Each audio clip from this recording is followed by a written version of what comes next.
Olá, meus irmãos e irmãs de Ideal Espírita, vocês amigos e amigas que nos acompanham aqui na página Estação da Luz Espírita, muitíssimo obrigado mesmo pela sua companhia. A nossa página Estação da Luz Espírita não tem fins lucrativos, o objetivo é a divulgação da doutrina espírita.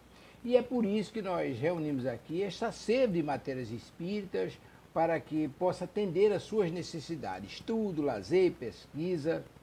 Você encontra aqui na nossa página Estação da Luz Espírita os livros da codificação, obras suplementares, entrevistas, palestras e os programas da Web Rádio Estação da Luz de Natal e Web Rádio Cristo Consolador de São Paulo.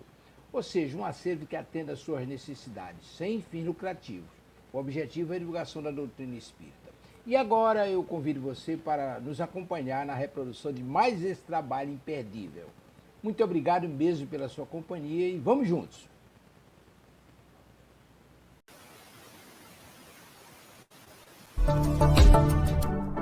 Sistema Deus Conosco, de comunicação espírita. Aqui você navega em ondas de luz.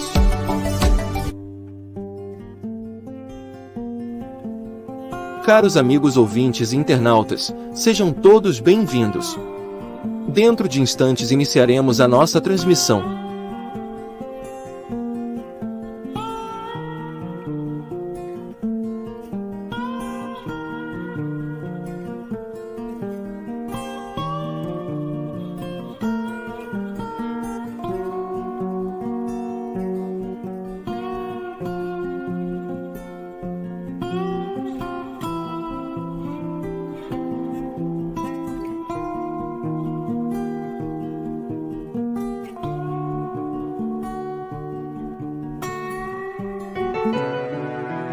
O Sistema Deus Conosco de Comunicação Espírita apresenta palestra presencial e online. Hoje com o tema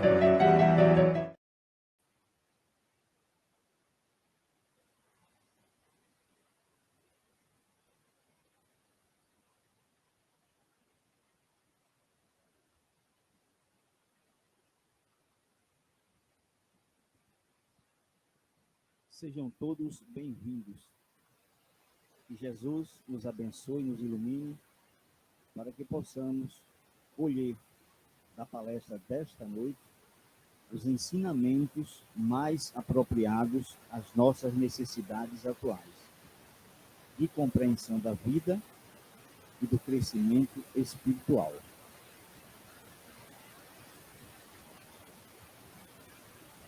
Bom, o Sistema Deus Conosco de Comunicação Espírita está transmitindo as palestras ao vivo para 3 instituições espíritas de Alagoas.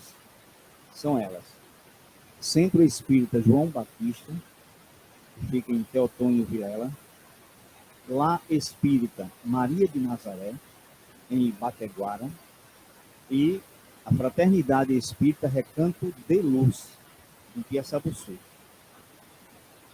Bom, e agora convidamos a nossa querida irmã Raíssa que faça a leitura da mensagem e em seguida a prece. Por favor.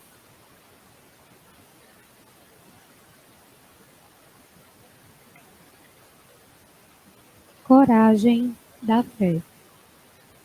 Guarda a coragem da própria fé. A existência na Terra é bendita oportunidade de evoluir. Se a provação te visita, recebe-a com paciência. A dor, seja qual seja, é sempre um aviso salutar. Não te marginalizes, caminha adiante. Não existem espinhos e pedras insuperáveis. Quanto possível, auxilia aos companheiros na travessia dos entraves maiores do que os teus. Se agora é o teu momento de auxiliar, é possível que, em breve, venha a surgir o teu momento de receber o socorro alheio. Não te entregues à impaciência. Reclamação e azedume são processos de perder aquilo de que mais necessita. Trabalha sempre. Ainda que as circunstâncias te obriguem a trabalhar pouco, mantém-te nesse pouco, de vez que servir espontaneamente é ato dos mais significativos da criação. Se te ofendem, perdoa. Os agressores não sabem o número das tribulações que os esperam. Haja o que houver, confia na providência divina, porque o Senhor que nos sustentou e dirigiu até hoje, nos sustentará igualmente agora, a fim de prosseguirmos colaborando na edificação da terra melhor de amanhã. Emmanuel, médio Francisco Cândido Xavier, do livro Recados da Vida.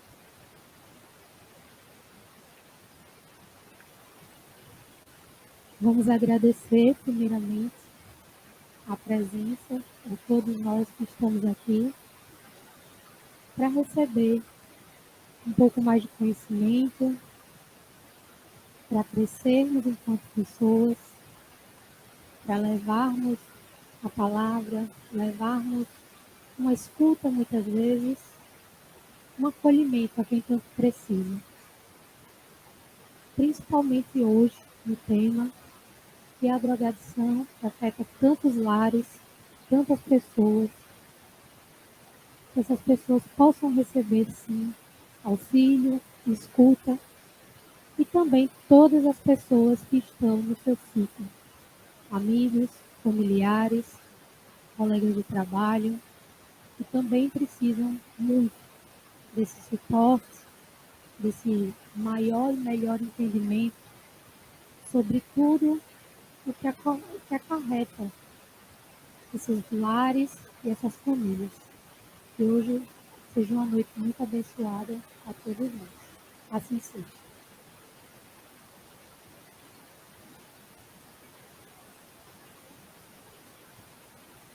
E assim, queridos irmãos, a palestra desta noite será proferida pelo nosso querido irmão Ricardo Santos, médico cardiologista, presidente da Associação Médico Espírita de Alagoas. Ele é fundador e voluntário do Grupo de Apoio Fraterno ao Dependente Químico. Bom, a palestra de hoje, o tema será a importância da família no tratamento da drogadição. Você.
O que é mais importante é que praticamente não existe uma família que não tenha muitos membros, filhos, avós, primos, que não tenha passado pelo problema da dependência química de drogas ditas legais, como é o álcool e o cigarro, e também das drogas ilegais, como a maconha, a cocaína, o crack e outras drogas que estão aí pelo mundo causando uma verdadeira tragédia social.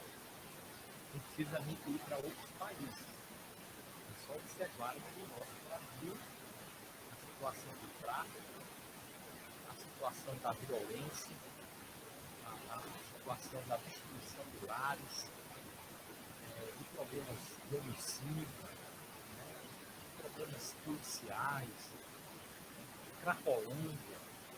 Então é realmente um problema que merece toda a atenção, por parte da sociedade como um todo, mas nós vamos aqui nos ater ao papel da família. Porque a família é o primeiro reduto que nos recebe quando aqui aportamos ao planeta.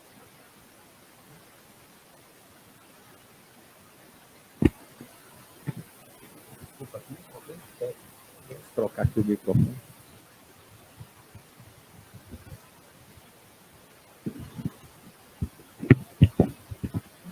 Isso. Então, por que é que nós nos drogamos? Nos drogamos porque precisamos preencher um vazio existencial. Nós não ficamos confortáveis, não nos sentimos plenos, se em grande parte das vezes não utilizarmos um pouco de álcool, de vinho, de licor, de cerveja, para nos alegrar, para que possamos nos comunicar com o próximo, nas festas, nos aniversários, nas reuniões sociais. Invariavelmente surge ali o componente alcoólico para que as pessoas se sintam animadas, porque elas próprias não conseguem extrair delas mesmas a alegria, a felicidade de estar com as pessoas, cantar, conversar alegremente, e precisam do álcool ou do cigarro, que são drogas legais, lícitas, que estão presentes na maioria dos lares. E nós nos sentimos incapazes de ter essa possibilidade de sermos alegres, porque carregamos problemas, conflitos, tristezas, e aquilo nos acabrunha, nos torna pessoas tímidas, e nós não conseguimos ser nós mesmos, nem expressar as nossas potencialidades humanas e divinas que carregamos conosco. Então, esse autodesconhecimento,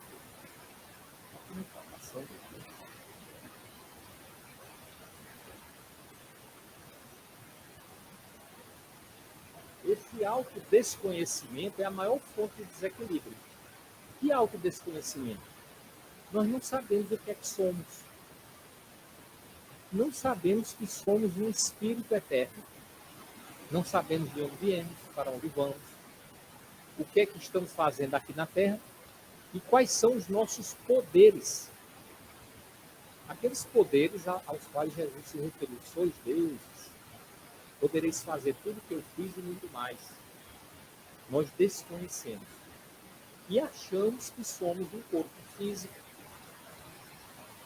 que vive enfermo, um corpo físico que adoece, que se deprime, que precisa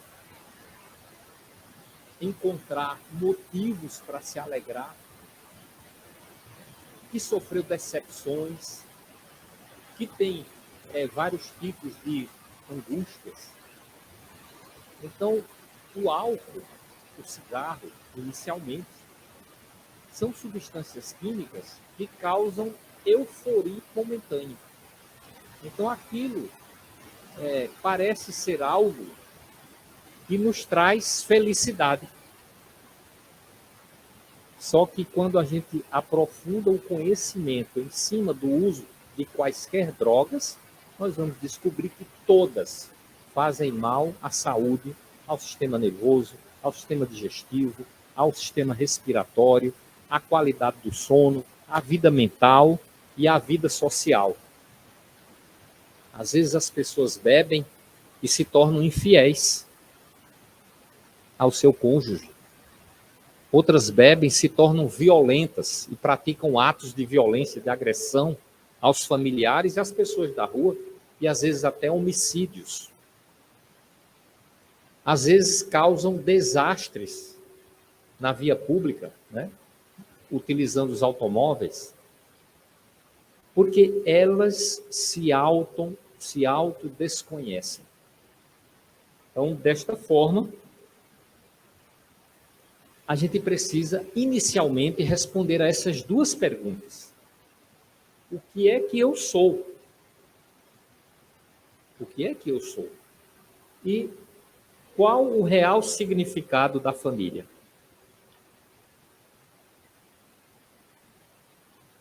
Aqui não está passando no computador, mas tudo bem. Qual o real significado da família? E a resposta, a doutrina espírita nos dá de uma forma muito simples. Né? Eu sou um espírito que tem uma dignidade. E sou um espírito imortal. Que uso o corpo. Eu uso o corpo para quê aqui na vida física? Está ali, para aprender e evoluir nas reencarnações, para adquirir sabedoria e amor plenos. É a nossa missão existencial. Está passando aqui.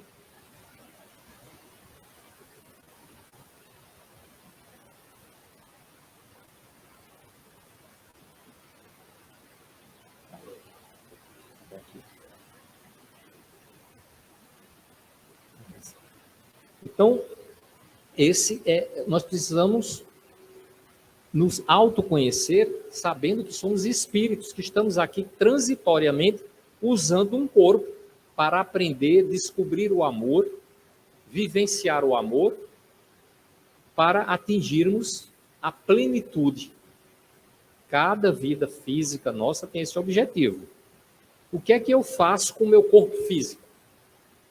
Eu preciso cuidar dele ao máximo, para que o meu espírito, que está utilizando esse corpo, possa ter condição de se expressar, de aprender, de evoluir aqui na Terra com saúde.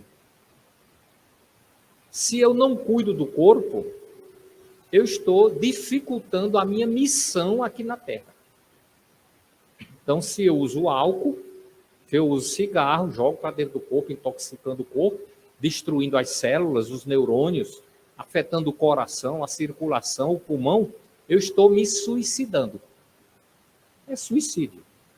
Da mesma forma que se eu não descansar adequadamente, se eu não me alimentar adequadamente, se eu não fizer atividade física, se eu não for ao médico para prevenir as doenças, eu estou tendo um descaso para com esse corpo, que é um corpo extraordinário, com mais de 70 trilhões de células que Deus me deu para servir de instrumento para eu construir a minha felicidade. Aí eu cuido mal do corpo e atraio infelicidade para a minha vida. Né?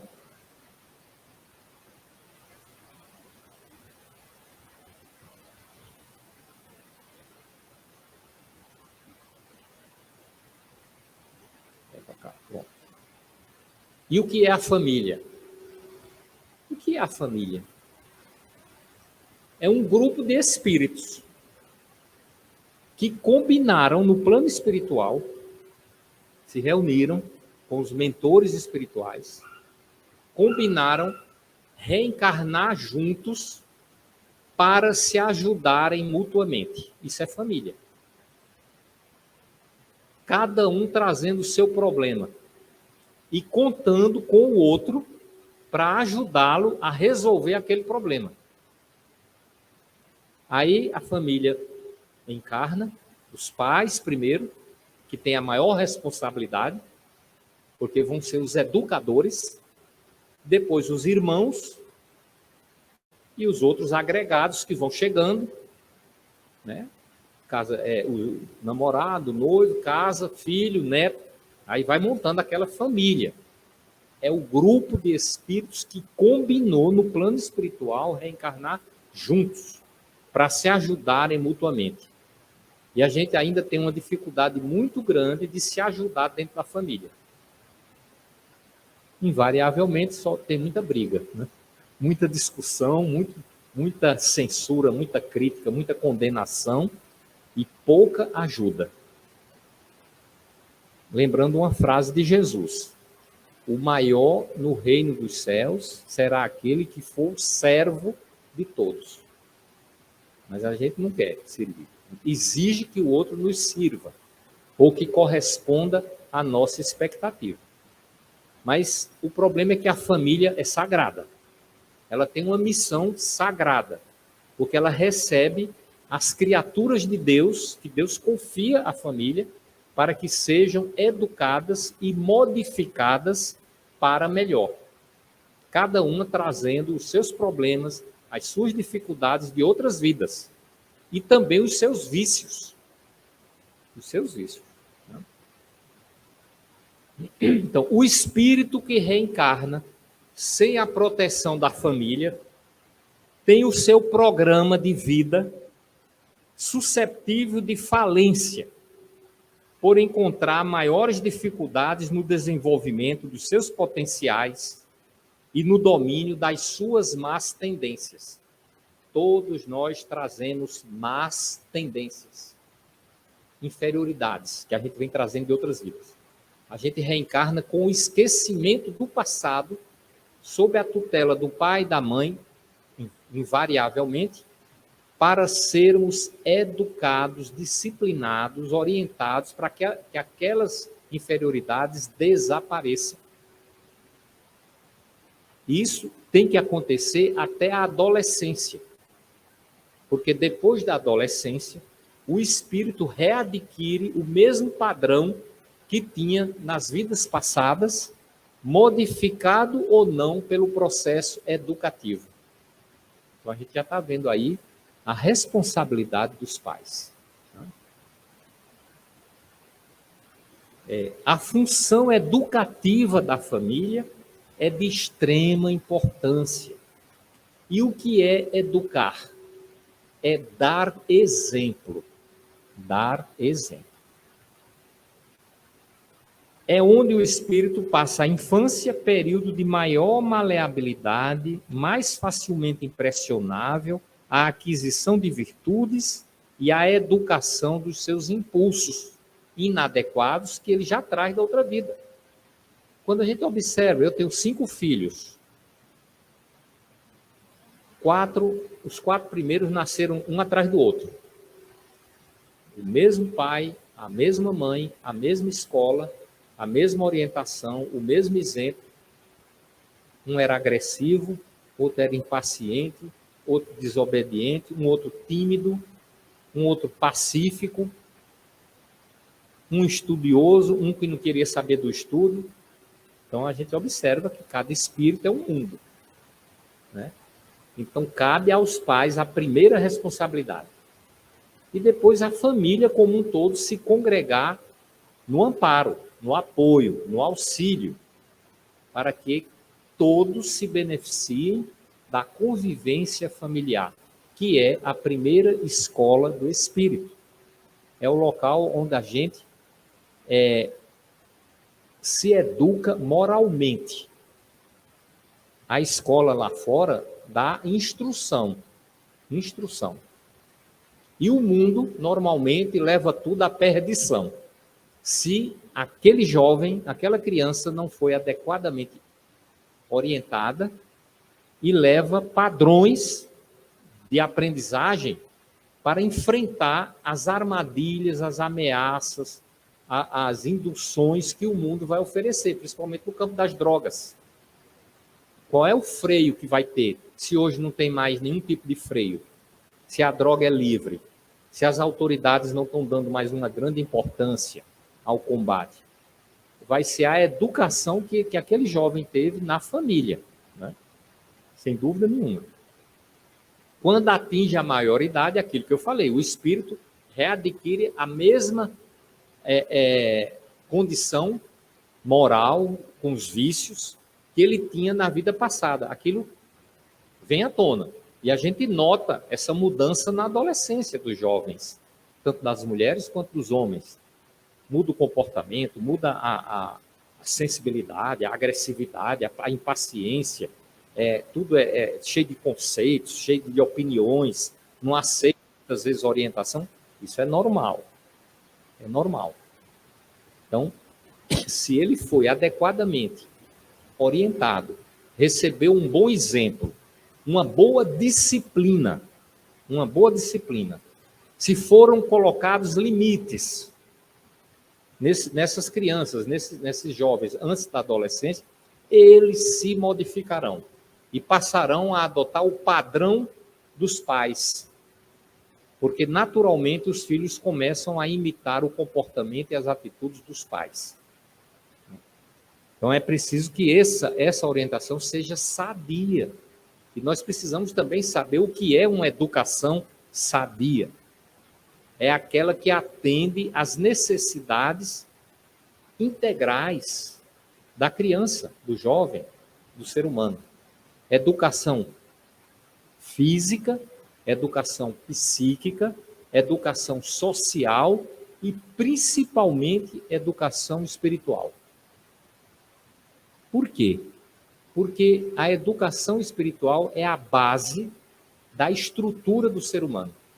Se você tem uma boa formação, uma boa estrutura espiritual, você vai passar ali por um revés, por uma dificuldade social, teria motivos para passar por um problema psicológico, mas se você tem uma boa estrutura espiritual, você absorve, você recebe tudo com resignação, você vai compreender, você vai enfrentar e vai superar sem se autodestruir e sem buscar as drogas para preencher o vazio que as dificuldades vão fazer com que surjam no interior do ser humano, né? Então, quando o jovem sente-se impossibilitado de se autorrealizar, quando o adolescente vem de uma infância de desprezo, foge para dentro de si, não tem referenciais, porque ele foi desprezado, ele não foi acolhido, ele não recebeu amor, não recebeu afeto, os pais não estavam perto, não acompanharam a educação, ele não tem referências. Então ele começa a ter dificuldades, conflitos, e ele fica perdido. E começa a ter uma dor moral que nem ele sabe o que é, né? Então ele se rebela contra tudo, contra todos, quando não busca o caminho das drogas que anestesiam as dores da alma.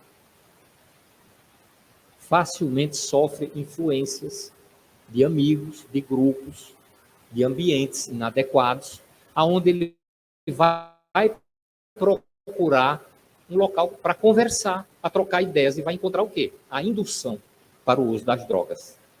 Porque ele não tem esse ambiente dentro da família. Vamos lembrar aqui algo. Aonde é que começa o problema da droga? Dentro de casa. É raro uma casa que não tenha uma garrafa de cerveja, 1 litro de vinho, 1 litro de licor, ali guardadinho ali para aqueles momentos. A criança nasce vendo a família beber, os parentes, os amigos, as pessoas se embriagando dentro de casa, no churrasco, dando grito, tirando a roupa, dançando, gritando. Ela nasce naquele ambiente, daqui a pouco, 11 anos, 12 anos, está experimentando. Aí vai para a rua, começa a beber com os amigos, e a bebida alcoólica, que é a pior de todas as drogas, tira a censura moral dos jovens. Ele perde a capacidade de logicar, começa a fazer bobagens. E se alguém oferecer um cigarro de maconha, ele fuma, porque ele está embriagado.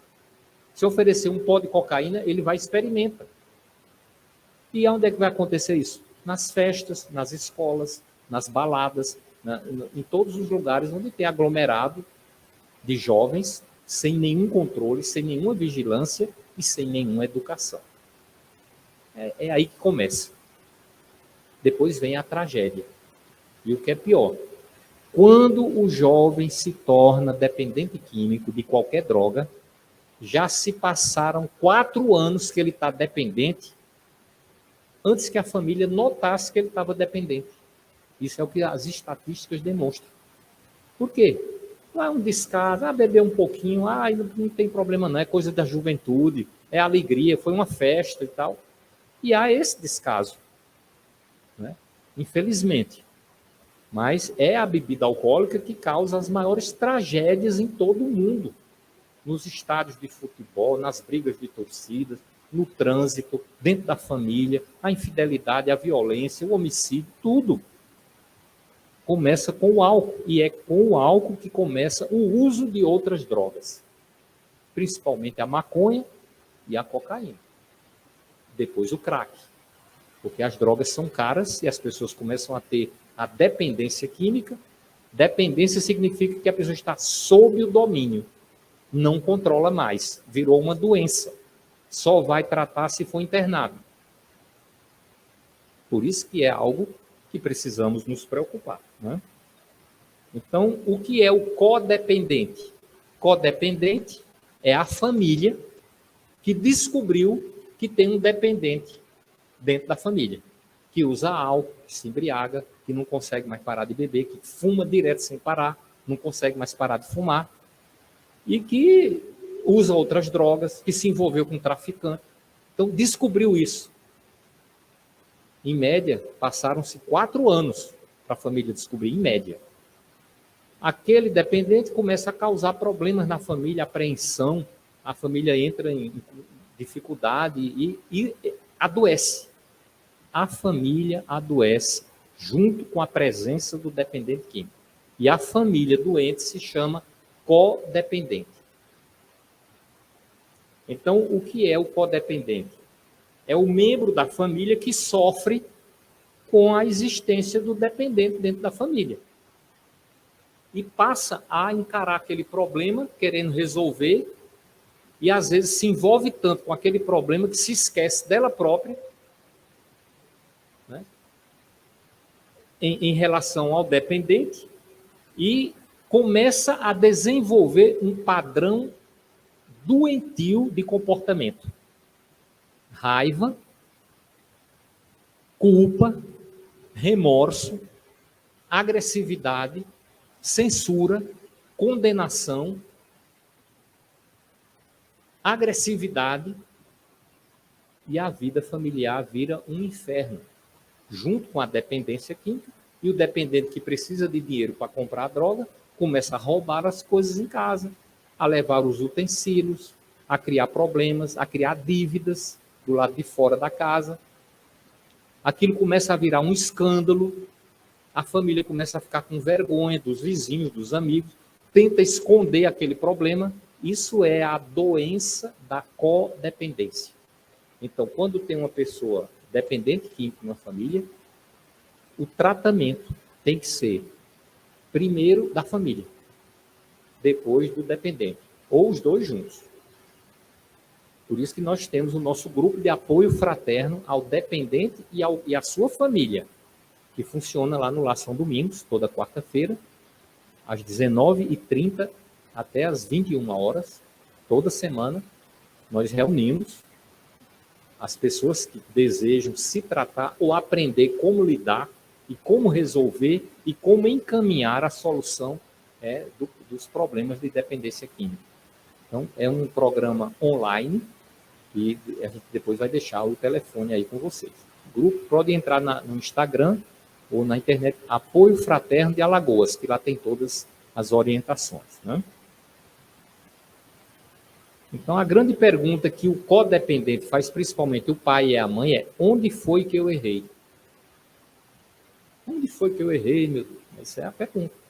Está lá a problemática, né? Então, o que é que acontece com as famílias no dia atualmente?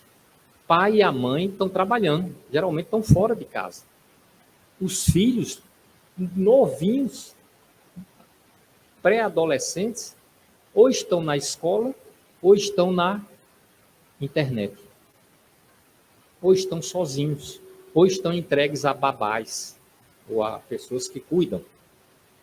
E os pais trabalhando, a mãe trabalhando, tem profissão, o pai tem profissão.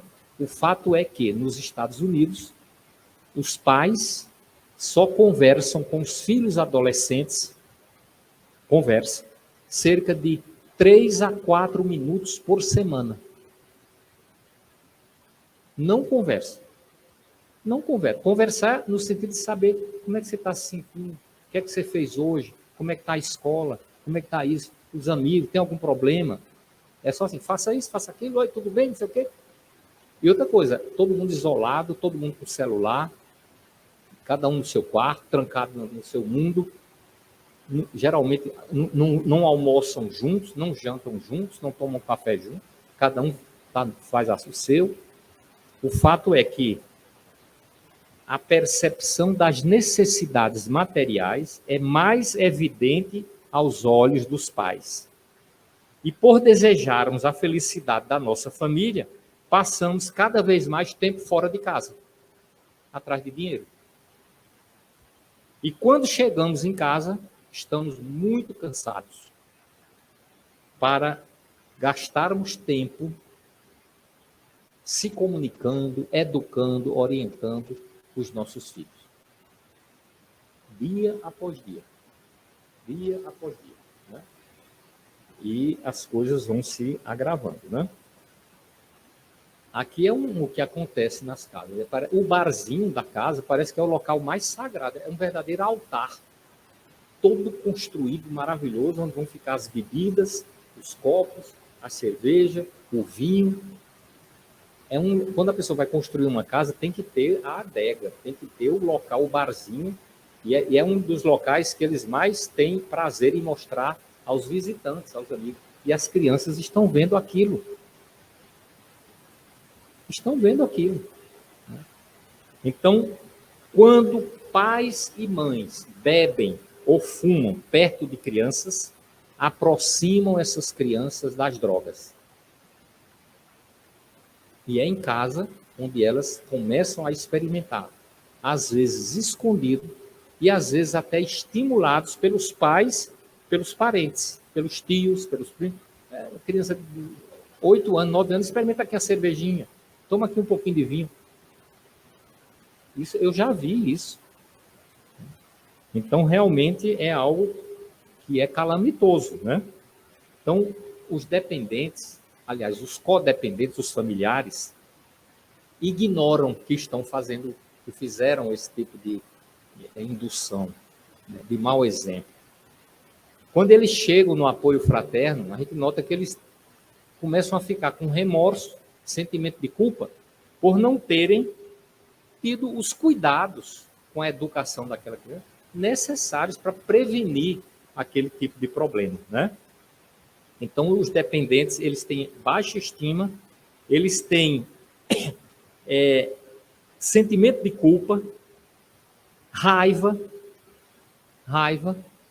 e eles usam a raiva para se autoagredir e protegem o dependente, às vezes, vai passar a mão na cabeça do dependente, movido por sentimento de culpa e remorso. Então, o jovem sai, 15 anos, vai com uma balada, com uma festa, volta embriagado. Chega em casa, entra no quarto, com roupa, vomita, se suja todo, vomita a cama e se deita em cima da cama vomitado. Aí o pai e a mãe vão lá, pega aquele jovem, levanta, bota no banho, tira a roupa, faz um café, dá um coisa e tal, limpa o quarto todinho, limpa a coisa, bota um desinfetante e bota ele deitado lá para dormir. O que é que o pai e a mãe estão dizendo para esse jovem? Continuem bebendo, fazendo o que você faz, e chegando aqui a gente se ajeita, a gente lhe acolhe. Né? Então, se o jovem foi educado para não beber e faz isso, ele tem que arcar com a consequência do vício e resolver os próprios problemas que o vício vai criando para ele ao longo do tempo. Ele tem que resolver. Vai ter o apoio e o amparo da família se ele quiser se tratar do problema. Porque o tratamento é ele resolver as consequências de tudo aquilo que acontecer com ele em decorrência do uso do vício. Tem até um grupo fraterno aí muito bom, que é chamado amor exigente. Porque a gente faz isso por amor, por preocupação, por querer que ele se livre daquela tragédia, daquela calamidade que é o uso das drogas. Né? Então, essas questões todas envolvem a vida das famílias adoecidas por conta da dependência química. Né? Então, culpa, remorso, medo e raiva começam a mesclar a convivência dentro de casa. Isso cria um ambiente terrível de insatisfação, de infelicidade, de intranquilidade, e é desfavorável para o tratamento do dependente, que agora não consegue mais sair do vício, está doente. Tem que ser encarado como um doente e tem que ser, portanto, tratado de forma integral. E o tratamento integral é tratamento médico, psiquiátrico, tratamento psicológico, com psicólogo, e tratamento espiritual. Nós vamos ver a importância do tratamento espiritual. Né? Então, os codependentes, os familiares, não impuseram regras e limites, não deram bom exemplo, não ensinaram nenhuma religião e não exemplificaram a vivência de uma vida religiosa e desconhecimento total da espiritualidade. Né? Não houve comunicação adequada com a criança e o jovem e não houve acolhimento das deficiências e das carências que o jovem já traz quando nasce, para que aquilo fosse devidamente trabalhado de forma positiva. E a criança crescesse sabendo que tinham pessoas que se preocupavam com ela, que se tornaram referências. Né?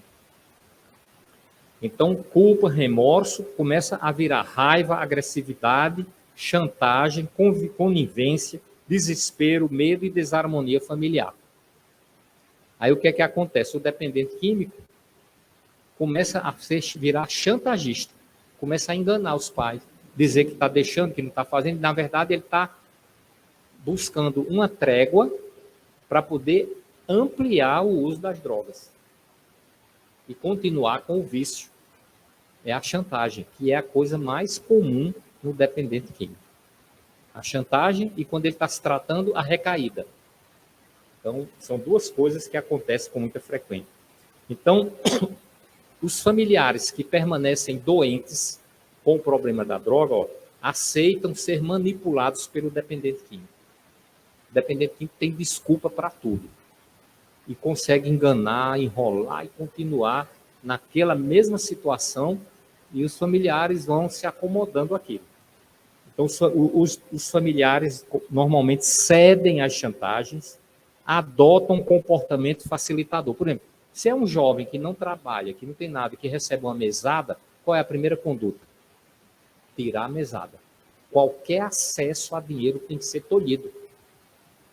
Lugares perniciosos têm que ser proibidos.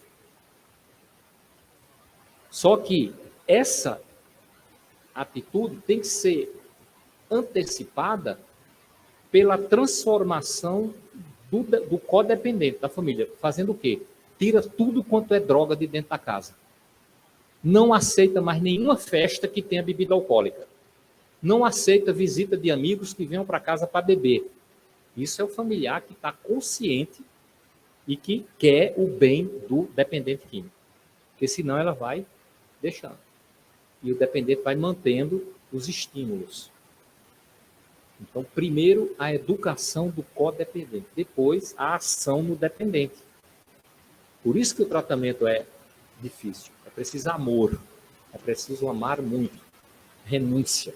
Porque, muitas vezes, o codependente se percebe que é também dependente, porque usa drogas. Usa álcool, fuma, às vezes, toma cerveja, toma vinho, que tem álcool. Então, é uma situação séria. Por isso que os tratamentos que não envolvem a visão espiritual do dependente não atingem 20% de cura da dependência química.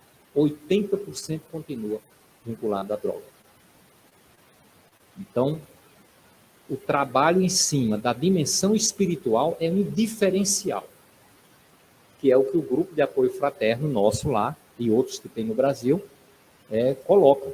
É um grupamento espírita, que fala de reencarnação, de vida após a morte, que fala de lei de causa e efeito, que fala de obsessão, influência espiritual na dependência química, em cima da família, do codependente também.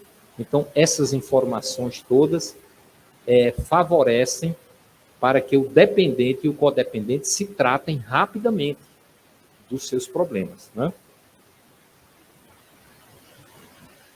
Então, normalmente, o codependente que não tem esclarecimento, ele não vai saber o que fazer, né? E quando ele vai buscar ajuda para tratar a dependência, sabe como é que ele chegou lá no apoio fraterno? A família chega com o dependente.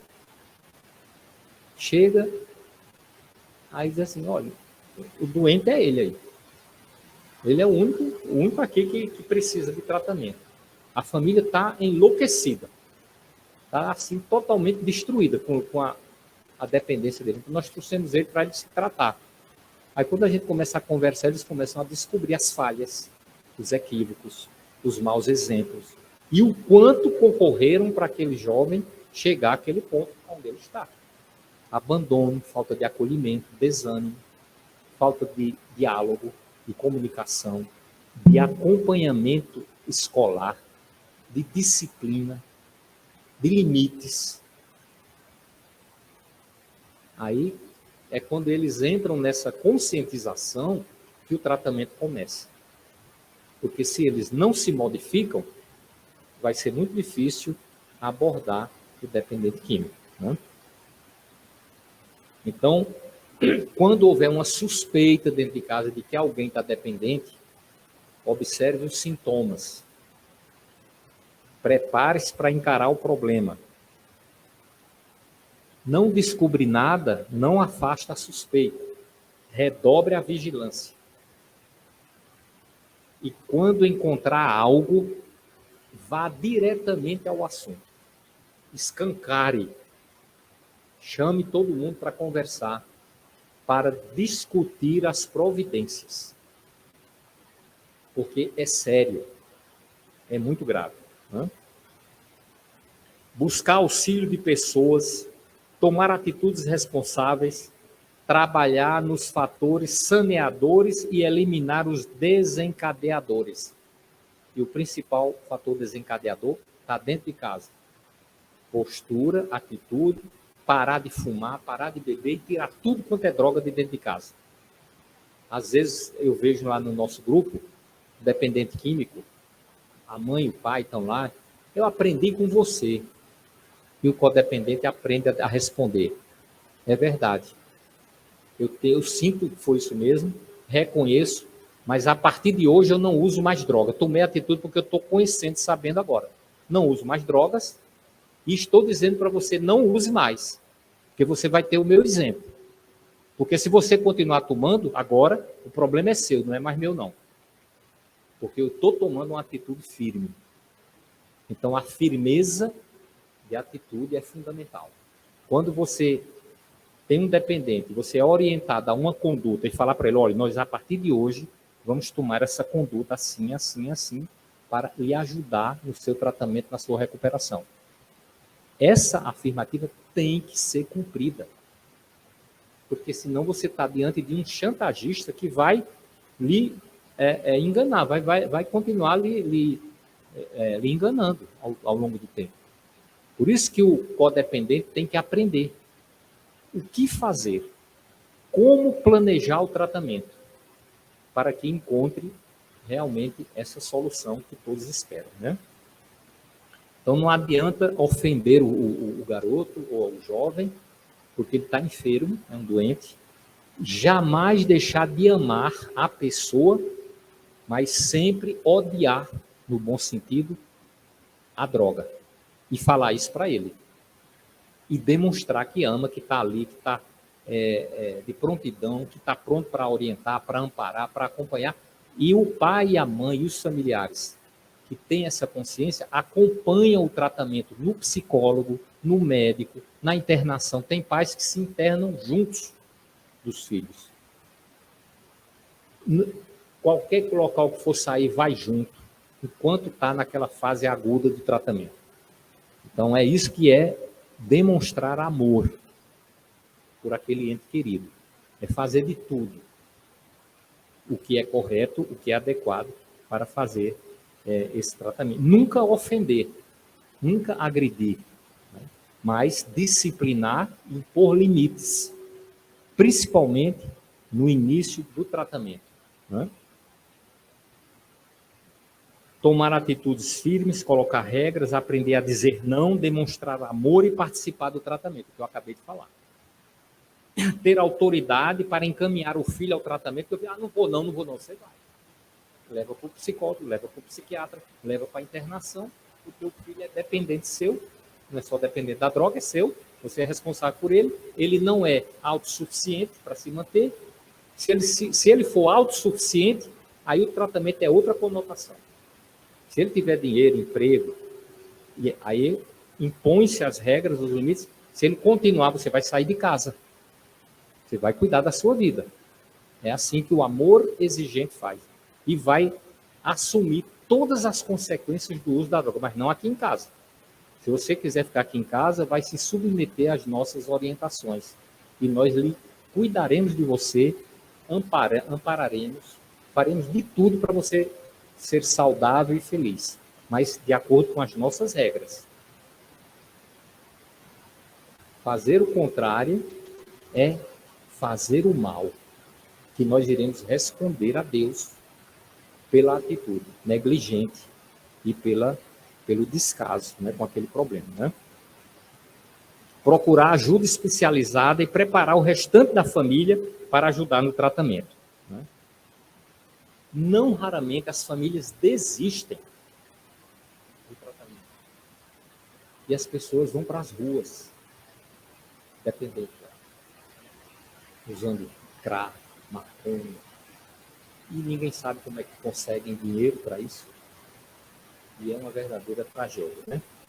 Então, fatores de risco para recaídas depois que o tratamento é feito. Porque não é uma coisa que se faz assim em pouco tempo, não.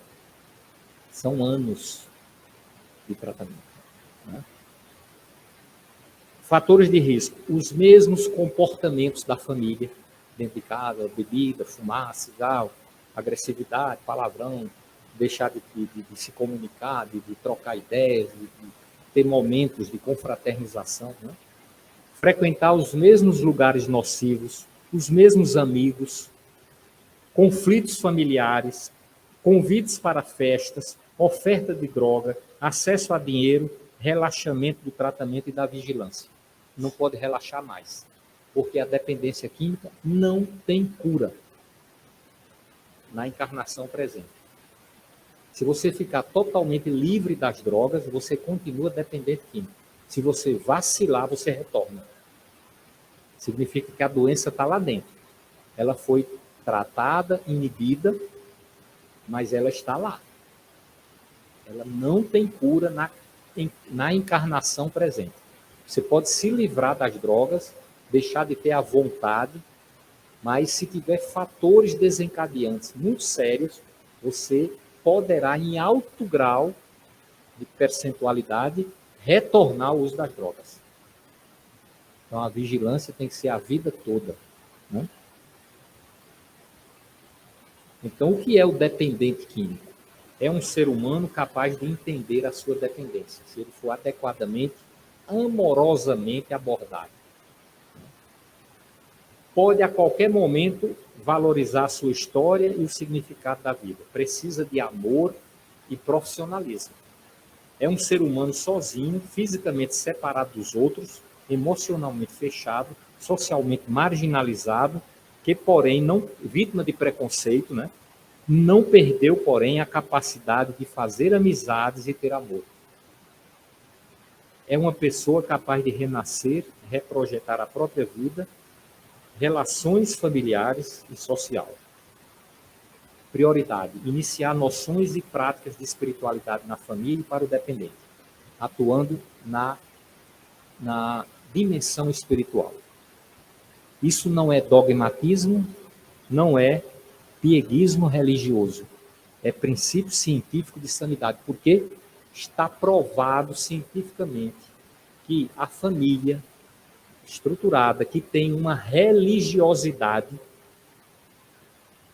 a família, as crianças e os jovens, que são submetidos a uma educação religiosa exemplificada, tem 85% menos chance de se tornar dependente químico do que aquele que tem uma família desestruturada, que usa drogas, que não tem religião, que não pratica e que não obriga os filhos a terem uma educação religiosa na infância. Isso já está provado cientificamente. A religião causa melhora da autoestima, dá significado à vida, satisfação na vida amorosa e otimismo e esperança. Isso aqui são trabalhos científicos feitos em cima dessas questões. A espiritualidade, ter uma religião, frequentar um templo, estudar a religião, espiritualidade, promove isso na vida das pessoas. Então, se a criança recebe isso desde que nasceu, ela vai crescendo e se estruturando com esses princípios. Né? Olha aqui. Isso aqui foi feito em 12 mil alunos de São Paulo, na cidade de Campinas. Em cima de pessoas que usavam álcool, cigarro, maconha, cocaína, êxtase e outras drogas. Uma maior educação religiosa na infância mostrou-se marcadamente importante como fator inibidor para o uso de drogas em 85% das pessoas que não usavam drogas. Então, quem não usava drogas, desses 12 mil alunos, 85% deles tiveram uma boa educação religiosa. Então, a negligência para com a religião hoje é uma marca nas famílias. Ninguém vai mais nem para a missa, ninguém vai para o templo evangélico, não tem aquela obrigatoriedade, os pais não dão exemplo, ninguém fala de religião, não fala de evangelho, de Jesus, de espírito, de nada. Essa é a grande maioria das famílias hoje no próprio Brasil, que é um país eminentemente cristão. Aqui é um outro trabalho mostrando o mesmo resultado, e aqui está um manual de educação integral oferecido à humanidade para a formação moral e espiritual na escola da Terra. O Livro dos Espíritos. Então, o que é que temos que fazer? Ler, discutir, conversar sobre o conteúdo do Livro dos Espíritos para as crianças de 2 anos, 3 anos, 4 anos, para elas já nascerem com aquelas concepções, sabendo o que é que o vício, a droga, vai fazer no corpo físico, no corpo espiritual, no espírito, na encarnação presente, na vida espiritual, nas próximas reencarnações, falar sobre a obsessão, as influências espirituais, porque isso vai ser um grande freio quando eles começarem a sofrer a influência das drogas na sociedade, que vem de todos os meios. Está no cinema, no filme, na novela, está nas escolas, nas festas, em todo lugar para onde se vai tem bebida alcoólica, no mínimo. No mínimo. Né? Então, o que é que vai frear? O que vai frear é a formação, a educação que a pessoa teve. Né? Então, essa é a grande preocupação. O verdadeiro amor nunca desiste. Nunca desiste de tratar. De tratar com competência e com qualidade. Primeiro se tratando, para dar exemplo, para ter autoridade moral. Demonstrar amor, afetividade, estar junto, amparar, acompanhar no tratamento, né? Proteger, fazer de tudo. Agora, tem vários níveis de envolvimento com o dependente químico. Se é alguém que já é de maior, que tem uma profissão, que ganha dinheiro e que está viciado e não acata o apoio que se oferece, ele deve ser deixado à própria sorte. Nesse aspecto de usar drogas e sofrer as consequências e responder pelas consequências. Se criou um problema policial, foi preso, deixa ele lá, resolver sozinho. Deixa lá. Caiu na sarjeta, deixa lá. Porque foi assim que o filho pródigo retornou à casa do pai. É assim que Deus age com os seus filhos, aqueles que são refratários, rebeldes. Jesus disse assim: deixai os mortos enterrar os seus mortos. Mas vós, que conheceis o Evangelho, ide e pregai o Evangelho, e vivenciai o Evangelho. Então, são atitudes, comportamentos que se aprendem e se descobrem que são atitudes de amor, de cuidado, porque é aquele amor exigente, vigilante e que estará sempre presente quando o outro oferecer receptividade. Isso para os autossuficientes. Agora, o filho que está na nossa casa, que é adolescente, que depende do nosso sustento, que depende de todo o nosso apoio, do nosso amparo, ele não pode fazer o que quer dentro de casa. Tem que haver respeito, disciplina, hierarquia, regras, limites, orientações. Agora, precisamos aprender como fazer isso. E para aprender, temos que buscar a ajuda de pessoas que conhecem o assunto, de profissionais, área médica, área psicológica, área espiritual, grupos de apoio fraterno e, às vezes, a necessidade da internação e, não raro, a internação compulsória, com autorização legal, para salvar o outro dele próprio. Porque as consequências, às vezes, são extremamente infelizes e danosas para a própria pessoa e para outras pessoas com as quais ele convive. Então, vamos pensar em tudo isso, buscar esse conhecimento e que Deus nos ampare a todos. E que possamos ir trabalhando essas questões na intimidade do nosso lar, se existem crianças, se existem netos, sobrinhos, né? Se somos dados às festividades, muito cuidado, porque o momento atual do planeta não favorece. Esse problema das drogas é uma tragédia e uma calamidade planetária. Então, que Deus nos abençoe e que dê muita paz a todos.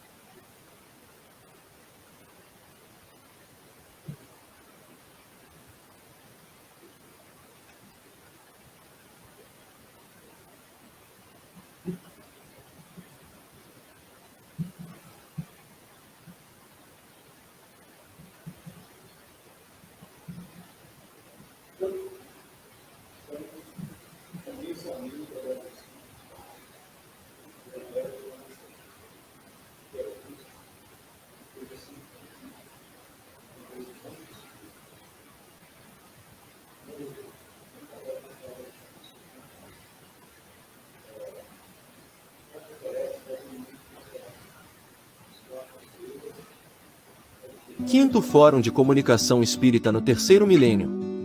19 a 20 de janeiro de 2024. No Centro de Convenções de Maceió. Inscrições abertas.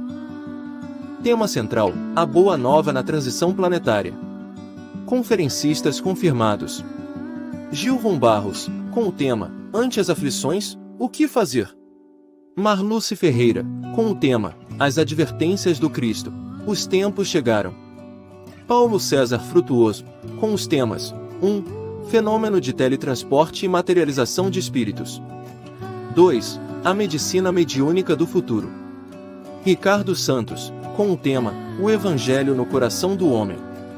Severino Celestino, com os temas 1. A Boa Nova na Transição Planetária. 2. A ação de Paulo na divulgação do cristianismo primitivo. Uma promoção do Sistema Deus Conosco de Comunicação Espírita. Apoio: Associação Médico Espírita de Alagoas, Lar São Domingos, Fraternidade Espírita Joana de Ângeles, Federação Espírita do Estado de Alagoas e Fraternidade Espírita Deus Conosco. 19 a 20 de janeiro de 2024. No Centro de Convenções de Maceió. Inscrições abertas pelo link na descrição do vídeo. Vagas limitadas.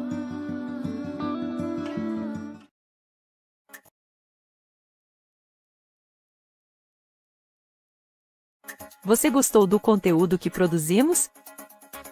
A maior caridade que podemos fazer pela doutrina espírita é a sua própria divulgação.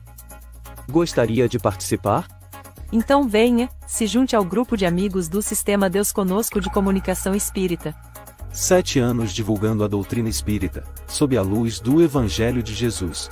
Ajude a manter esse trabalho de amor, seja um colaborador. Veja como nos ajudar a manter esse trabalho na descrição do vídeo. Sistema Deus Conosco de Comunicação Espírita. Aqui você navega em ondas de luz.